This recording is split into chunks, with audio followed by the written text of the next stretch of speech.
Hello বন্ধুরা, কেমন আছো তোমরা সবাই? আশা করি অনেক অনেক ভালোই আছো। আর তোমাদের ভালোবাসায় আমিও অনেক ভালো আছি। কারণ তোমরা আমাকে যে পরিমাণে ভালোবাসা দিয়েছো এবং সাপোর্ট দিয়েছো তা আমি কোনোদিন ভুলতে পারবো না। তাই তোমাদেরকে মজা দেওয়ার জন্য আবারও একটি নতুন গল্প নিয়ে হাজির হলাম। গল্পটি শোনার মতো। আশা করি তোমাদের দাঁড়িয়ে যাবে এবং তোমরা হাতের কাজ করতে সবাই হেডফোন নিয়ে বসে যাও। যদি আমার গল্প শুনে মজা পাও তাহলে অবশ্যই আমার চ্যানেলটি সাবস্ক্রাইব করবে। তো চলো বন্ধুরা, আমরা কথা না বাড়িয়ে আসল গল্পে চলে যাই। আমার 14 বছর বয়সে মালকিন আমাকে তার বাড়িতে নিয়ে যান এবং আমাকে 500 টাকা দিয়ে মালকিন নিজের শরীরে মেসেজ করাতেন। আমি 500 টাকায় রাজি হয়ে মালকিনের শরীরে মেসেজ করতাম।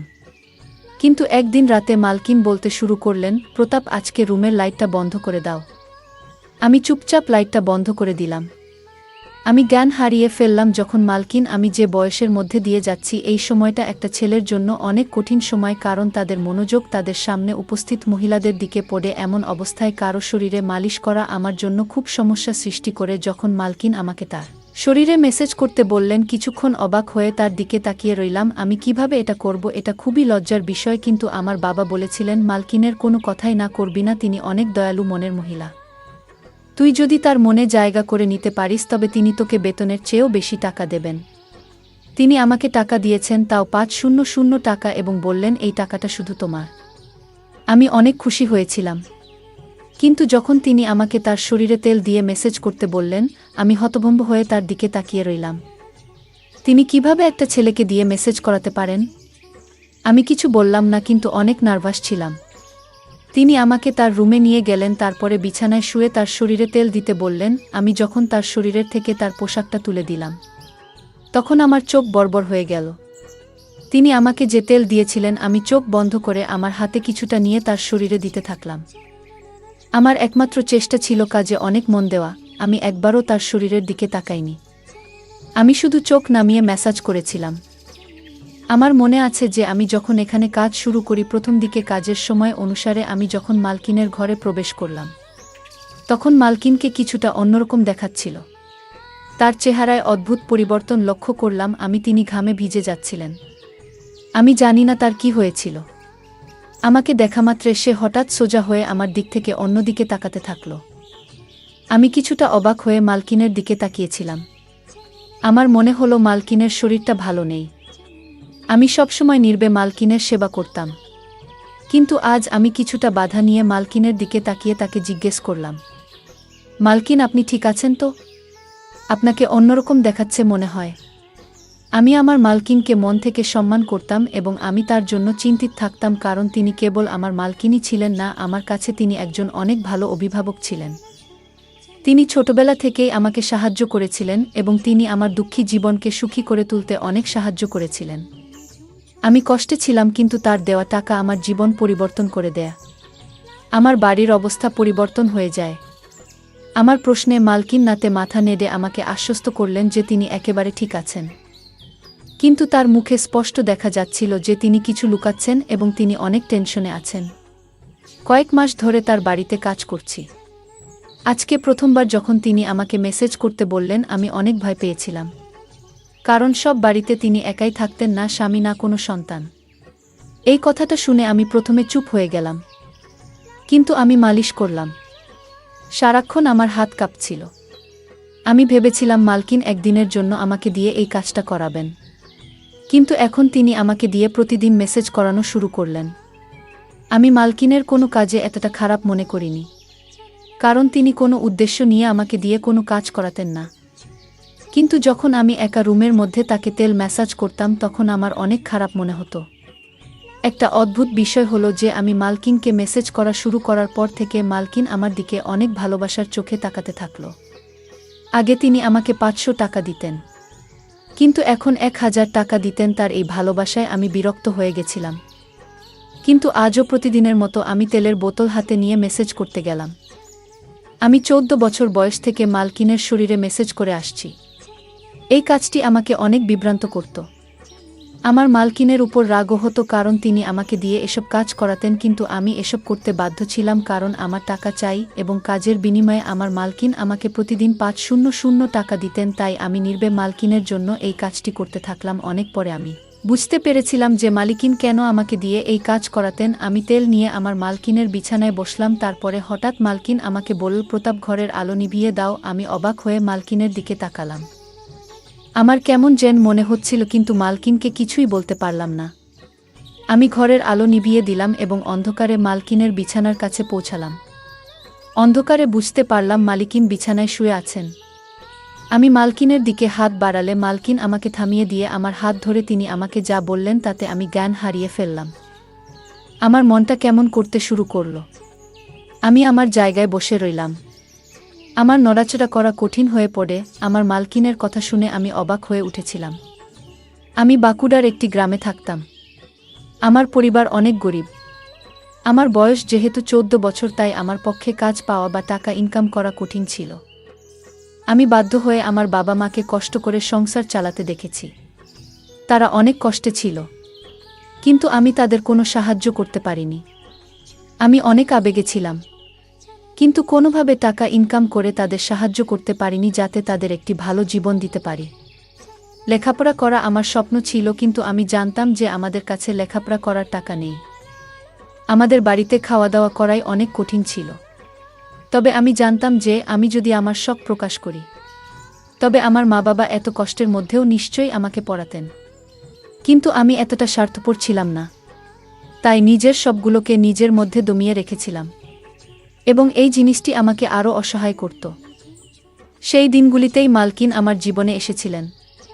মালকিন একজন বয়স্ক মহিলা এবং একা থাকতেন। তার স্বামী তাকে ছেড়ে দিয়েছিলেন এবং তার কোনো সন্তান ছিল না। তবে তার অনেক টাকা ছিল।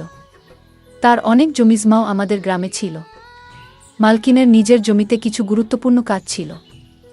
তাই আমাদের গ্রামে আসার পর তিনি আমাকে দেখে আমার দিকে তাকিয়ে জানতে চাইলেন আমি কেন স্কুলে যাই না এবং কেন আমি পড়াশোনা করি না। আমি দুঃখের সাথে তাকে আমাদের অবস্থার কথা বললাম এবং বললাম যে আমি আমার পরিস্থিতির কারণে পড়াশোনা করতে পারিনি। পড়াশোনা করলে আমাদের ঘরে খাওয়া দাওয়া বন্ধ হয়ে যাবে। আমার কথা শুনে মালিকিন চিন্তায় পড়ে গেলেন। এরপর তিনি আমাদের বাড়িতে এসে আমার বাবা মায়ের সাথে কথা বললেন এবং বললেন যে বাড়ির ছোটখাটো কাজের জন্য তার আমার বয়সী একটি ছেলে দরকার। আমার বাবা মা তখনও চিন্তায় ছিলেন যে কিভাবে তারা তাদের ছোট ছেলেকে এত কম বয়সে কাজে দিবেন এবং সম্ভবত তারা ভাবছিলেন যে আমি হয়তো তাদের ভুল বুঝব। কিন্তু আমি এগিয়ে গিয়ে তার কাজ করতে রাজি হলাম। আমার কথা শুনে মালিকিন অনেক খুশি হয়েছিলেন। তখন আমি কিছুই জানতাম না। আমি শুধু ভেবেছিলাম মালিকিন তার ইচ্ছা অনুযায়ী ছোটখাট কাজ করাবেন, আর আমি সব কাজ করতেই রাজি ছিলাম। আমি অনেক খুশি মনে রাজি হলে আমার বাবা মাও চুপ হয়ে গেলেন। মালকিন আমার বাবা মায়ের হাতে বেশ কিছু টাকা দিয়েছিলেন এবং তাদের কথা দিয়েছিলেন যে তিনি প্রতি মাসে টাকা পাঠাবেন যাতে আমাদের বাড়ির কষ্ট দূর হয়। মনে মনে আমি অনেক খুশি ছিলাম। আমার স্বপ্ন সত্যি হতে চলেছে, কারণ আমি সবসময় আমার বাবা মায়ের অবস্থা পরিবর্তন করতে চেয়েছিলাম।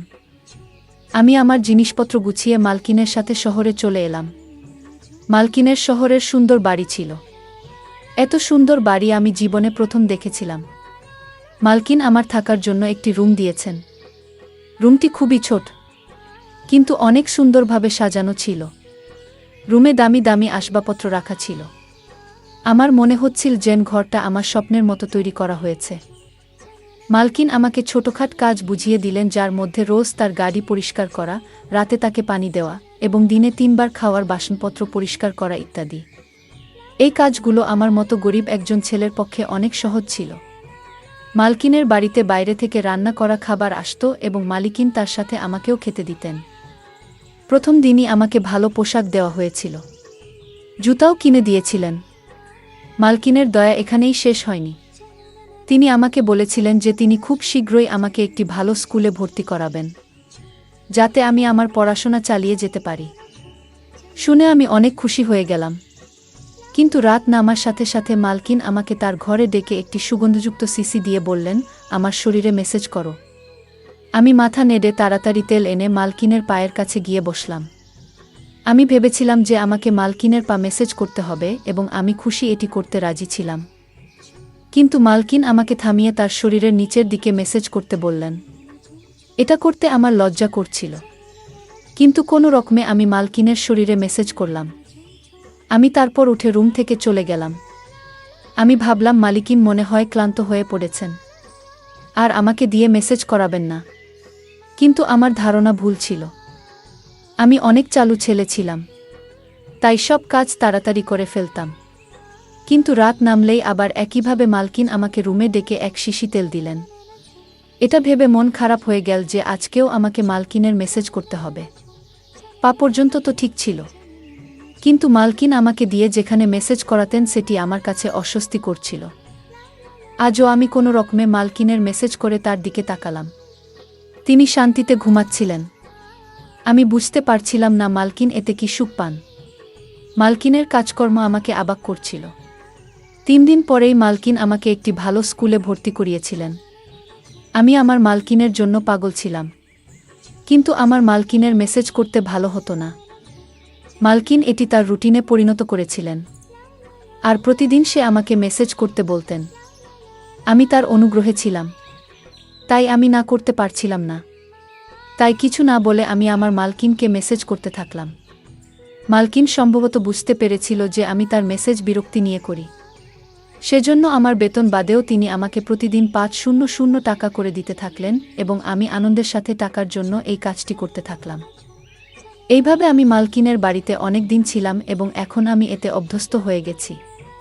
মালকিনের একটি ভালো অভ্যাস ছিল যে মাস শেষ হলেই তিনি আমাকে না বলেই আমার বাড়িতে টাকা পাঠিয়ে দিতেন, যা আমার বাবা মায়ের জীবনকে সহজ করে দিয়েছিল। আমিও অনেক কষ্ট করে পড়াশোনা করছিলাম যে সারা জীবন যাতে আমাকে মালকিনের মতো মহিলাদের বাড়িতে থেকে তাদের ইচ্ছা পূরণ করতে না হয়। একদিন আমি প্রতিদিনের মতো মালকিনের মেসেজ করতে তার রুমে গেলে মালকিন আমার দিকে একভাবে তাকাতে থাকলেন। তাকে মেসেজ করার সময় আমার মুখে সবসময় একটা সমস্যার ভাব থাকত, এবং আমি এভাবেই তার মেসেজ করতাম এবং মালকিনও এটা অনুভব করতেন। তাই মালকিন আমার দিকে মনোযোগ দিয়ে তাকিয়ে তারপরে বললেন যে আমি জানি আমার এই কাজটা করতে তোমার খারাপ মনে হয়, কিন্তু আমি অসহায়, তাই তোমার খারাপ মনে হওয়া সত্ত্বেও তোমাকে দিয়ে এই কাজটা করিয়ে নেই। মালকিনের মুখে হাসি ভাব ফুটে উঠল। আমি কিছু বুঝতে না পেরে মালকিনের দিকে তাকাতে থাকলাম। আমি বুঝতে পারিনি, তাই মালকিন আমাকে তার বাধ্যবাধকতার কথা বললেন, আর লজ্জায় আমার অবস্থা খারাপ হতে থাকল। মালকিন আমাকে বললেন যে তার শরীরের সমস্যা রয়েছে, যার কারণে তিনি মেসেজ না করিয়ে রাতে ঘুমাতে পারেন না। মালকিন এই কাজের জন্য নার্স রেখেছিলেন, কিন্তু তারা সবাই কোনো না কোনো অজুহাত দেখিয়ে কখনো কখনো তাড়াতাড়ি মেসেজ করে, আবার কখনো কখনো মেসেজ না করেই চলে যায়। বাধ্য হয়ে মালকিন আমাকে কাজে রাখেন এবং তিনি আমার এত উপকার করতেন যাতে আমি তার মেসেজ করতে না বলতে না পারি। এসব কথা বলে মালকিন চুপ করলেন, আর আমি মালকিনের কথায় অনেক লজ্জিত হলাম এবং আমার আচরণের জন্য আমার খুব খারাপ মনে হচ্ছে। যে মহিলা আমার এত উপকার করেছেন তাকে নিয়ে আমি খারাপ কিছু ভেবেছি বলে আমি আফসোস অনুভব করছিলাম। এই রোগের কথা শুনে আমি আমার মালকিনের মেসেজ আমার সমস্ত মন দিয়ে করতাম এবং কখনো বিরক্ত হতাম না। মালকিন আমাকে খুশি করতেন। আমি এখন বড় হয়ে গিয়েছি এবং মালকিন অনেক বৃদ্ধ হয়ে গিয়েছেন। একদিন আমি মালকিনকে মেসেজ করতে তার রুমে গিয়ে দেখলাম মালকিনের অবস্থা অনেক খারাপ। আমি জিজ্ঞাসা করলেও মালকিন আমাকে কিছুই বললেন না। আমি যখন মেসেজ করা শুরু করলাম, প্রথমবারের মতো মালকিন আমাকে লাইট অফ করতে বললেন। আমি অবাক হয়েছিলাম, কিন্তু আমি তার কথা মেনে লাইট বন্ধ করে তার কাছে গিয়ে বসলাম। এমন সময় মালকিন আমার হাত ধরে আমাকে বললেন, আজ আমার শরীর অনেক খারাপ মনে হচ্ছে, আর শরীরেও ব্যথা হচ্ছে। আমার মনে হচ্ছে আমার সময় ঘনিয়ে এসেছে। মালকিনের কথা শুনে আমি ঘামতে থাকলাম। আমি নীরবে বসে রইলাম। মালকিন বললেন, তোমার যত্ন আমার মন জয় করে নিয়েছে।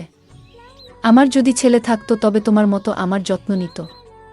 আমি তোমাকে আমার ছেলে মনে করি। আমি আমার সমস্ত সম্পত্তির তোমার নামে করে দিয়েছি। নিজের খেয়াল রেখো। মালকিন এই কথা বলেই তার হাত নিচে পড়ে গেল। আমি তাড়াতাড়ি উঠে লাইট অন করে মালিককে দেখে দ্রুত ডাক্তারকে ডাকলাম। মালকিন একেবারে স্থির। ডাক্তার চেক আপ করে মালকিনকে মৃত ঘোষণা করলেন। আমি হতভম্ব হয়ে কাঁদতে কাঁদতে পাগল হয়ে গেলাম। মালকিন আমার মায়ের মতো ছিলেন। যদিও তিনি আমার মা ছিলেন না, কিন্তু আমাদের মধ্যে সম্পর্কটা মা ছেলের মতোই ছিল।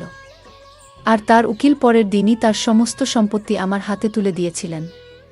আমি অনেক বড়লোক হয়ে গেছি এবং আমি মাকিনের বাড়িতেই থাকি। আমার বাবা মাও আমার সাথে থাকেন। আমার জীবন অনেক সুন্দর হয়ে উঠেছে। আমার মালকিন অনেক সুন্দর মনের মহিলা ছিলেন।